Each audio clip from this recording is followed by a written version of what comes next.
आपने पिक्चर में देखा होगा या फिर हो सकता है कई बार कई लोगों से भी सुना हो कि यार फांसी से पहले लोगों से यानी कि मुजरिम से क्या उनकी आखिरी इच्छा पूछी जाती है।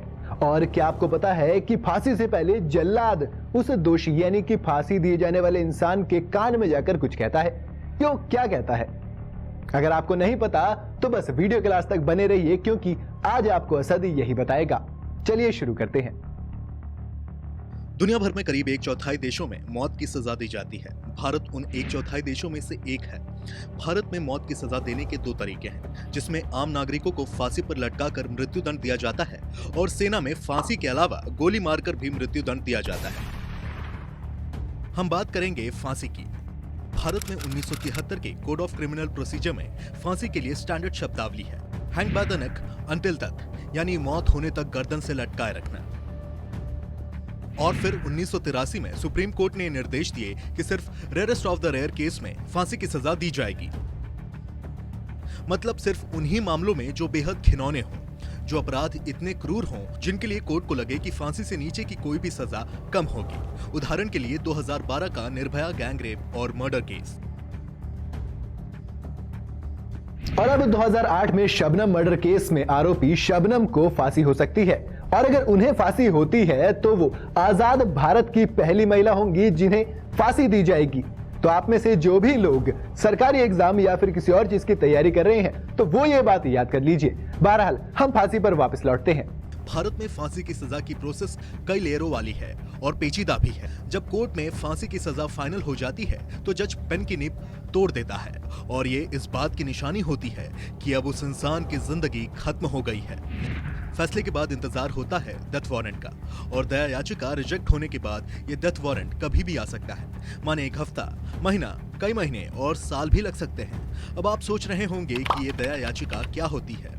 तो दोस्तों, ये फांसी से बचने का एक तरीका है, और फांसी से बचने का ये सिर्फ एक तरीका नहीं है। आपको फांसी से बचने के कई तरीके बताएंगे, बस आप वीडियो के लास्ट तक बने रहना। उस डेथ वारंट में फांसी की तारीख और समय लिखा होता है। डेथ वारंट आने के बाद मृत्यु दंड वाले कैदी के साथ आगे की कार्रवाई जेल मैनुअल के हिसाब से होती है। वैसे तो हर राज्य का अपना अलग जेल मैनुअल होता है जिसमें सारी डिटेल्स लिखी जाती हैं, पर कुछ कॉमन बातें हैं जो हर मैनुअल में होती हैं। जैसे कि डेथ वारंट जारी होने के बाद कैदी को यह बता दिया जाता है कि उसे फांसी होने वाली है। फिर उसके बाद कैदी की फांसी की जानकारी प्रशासन को दी जाती है, क्योंकि अगर कोई कैदी किसी ऐसी जेल में बंद है जहां फांसी की सजा का अरेंजमेंट नहीं है तो डेथ वारंट जारी होने के बाद उसे दूसरी जेल में शिफ्ट किया जाता है। नई जेल में आते ही कैदी की पूरी चेकिंग की जाती है और उसे बाकी कैदियों से अलग सेल में रखा जाता है। ये सेल 24 घंटे एक गार्ड की निगरानी में होता है। दिन में 2 बार इस कैदी की तलाशी ली जाती है। जेल का सुपरिटेंडेंट, डिप्टी सुपरिटेंडेंट या मेडिकल ऑफिसर कैदी के खान पान की जांच करते हैं। हर चीज में बेहद सावधानी बरती जाती है ताकि कैदी किसी भी तरीके से आत्महत्या न करे और ना ही बीमार हो। अगर सिचुएशन नॉर्मल है तो कैदी के परिवार को फांसी से 10 से 15 दिन पहले बता दिया जाता है ताकि आखिरी बार उसके परिवार वाले उससे मिल सकें। फांसी देने के लिए मनीला रस्सी का इस्तेमाल किया जाता है। बिहार के बक्सर में ये रस्सी तैयार की जाती है। फांसी से 1 हफ्ते पहले सुपरिटेंडेंट की मौजूदगी में इस रस्सी को चेक किया जाता है। चेक करने के बाद रस्सी को सुरक्षित लॉकअप में रख दिया जाता है। जिन जेलों में फांसी दी जाती है वहां कम से कम 2 रस्सियां मेंटेन करके रखी जाती हैं। फांसी का टाइम महीने के हिसाब से अलग अलग होता है और ये ज्यादातर सुबह 6 से 7 या 8 बजे का ही होता है, पर यह तय है कि ये वक्त हमेशा सुबह का ही होता है। इसके पीछे की वजह की बात करें तो सुबह बाकी कैदी सो रहे होते हैं और जिस कैदी को फांसी दी जाती है उसे पूरे दिन मौत का इंतजार नहीं करना पड़ता। फांसी वाले दिन मुजरिम को नहलाया जाता है और फिर उसे नए कपड़े पहनाए जाते हैं। इसके बाद फांसी से कुछ मिनट पहले सुपरिटेंडेंट कैदी को फांसी की जगह तक लेकर जाता है। उनके साथ कुछ और गार्ड्स भी होते हैं। फांसी के वक्त जल्लाद के अलावा 3 अधिकारियों का होना जरूरी होता है, जो कि जेल सुपरिटेंडेंट, मेडिकल ऑफिसर और मजिस्ट्रेट होते हैं। सुपरिटेंडेंट फांसी से पहले मजिस्ट्रेट को बताते हैं कि मैंने कैदी की पहचान कर ली है और उसे डेथ वारंट पढ़कर सुना दिया है। डेथ वारंट पर कैदी का साइन होना जरूरी होता है। अब आगे का काम जल्लाद का होता है।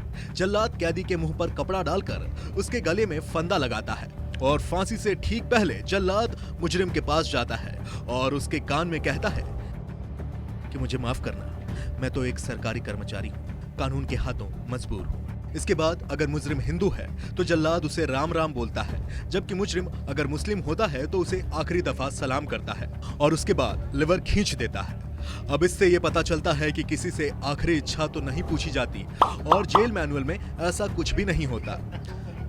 लिवर खींचने के लगभग आधे घंटे बाद लाश को फंदे से उतारा जाता है, लेकिन उसे तभी उतारा जाता है जब मेडिकल ऑफिसर उसकी मौत की पुष्टि कर दे। मौत की पुष्टि के बाद मजिस्ट्रेट, मेडिकल ऑफिसर और सुप्रिंटेंडेंट तीनों डेथ वारंट पर साइन करते हैं। इसके बाद उन्हें डेथ वारंट कोर्ट में वापस जमा करना होता है और इस तरह से फांसी पूरी हो जाती है। फांसी के बाद लाश परिवार को सौंप दी जाती है। जिन कैदियों के परिवार नहीं होते, उनकी मौत से पहले उनसे पूछा जाता है कि अंतिम संस्कार कैसे करना है। अब ये तो हो गया कि फांसी कैसे दी जाती है, तो चलिए बात करते हैं उन तरीकों की जिससे कि कोई दोषी फांसी से बच सकता है। अब इसमें सबसे पहला आता है सेशन कोर्ट, यानी कि अगर किसी आरोपी को सेशन कोर्ट ने फांसी की सजा सुनाई है तो उसके पास हाई कोर्ट में अपील करने का ऑप्शन होता है। इसके बाद हाई कोर्ट सारे सबूतों को यानी कि पूरे केस को दोबारा देखता है और अगर उसे लगता है कि सजा सही थी तो वो सजा को बरकरार रख देता है। अब अगर हाई कोर्ट के बाद आपके पास जो ऑप्शन बचता है, यानी कि दोषी के पास ऑप्शन बचता है सुप्रीम कोर्ट का। सुप्रीम कोर्ट भी वही करेगा, केस को दोबारा से देखेगा और अगर उसे भी सजा सही लगती है तो फिर वो सजा को बरकरार रखता है और ऐसे में दोषी के पास सिर्फ एक ऑप्शन बचता है, वो है मर्सी पिटीशन। मर्सी पिटीशन यानी कि दया याचिका। इसमें होता यह है कि दोषी राज्यपाल या राष्ट्रपति से अपील करता है।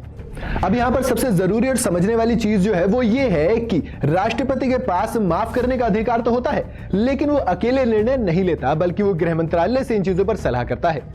और सबसे अच्छी चीज जो राष्ट्रपति जी के पास है वो ये है कि उनके पास कोई समय सीमा नहीं है। माने वो चाहे तो एक दिन में फैसला ले सकते हैं और एक महीने में भी, एक साल में भी और 10 साल में भी। इससे कई बार ऐसा भी होता है कि सजा लटकी रह जाती है, यानी कि फांसी तब तक नहीं दी जा सकती जब तक कि मर्सी पिटीशन पेंडिंग है। लेकिन अगर राष्ट्रपति ने भी माफ नहीं किया तो सजा होना यानी कि फांसी होना तय है। आपको क्या लगता है कि क्या कोई और भी तरीके हैं जिनसे फांसी से बचा सकता है? अगर हाँ तो मुझे कमेंट में जरूर बताइएगा। वीडियो अगर आपको पसंद आई हो तो इसे लाइक और शेयर जरूर करें और हाँ, चैनल को सब्सक्राइब करना बिल्कुल ना भूलें अगर आप नए हैं तो।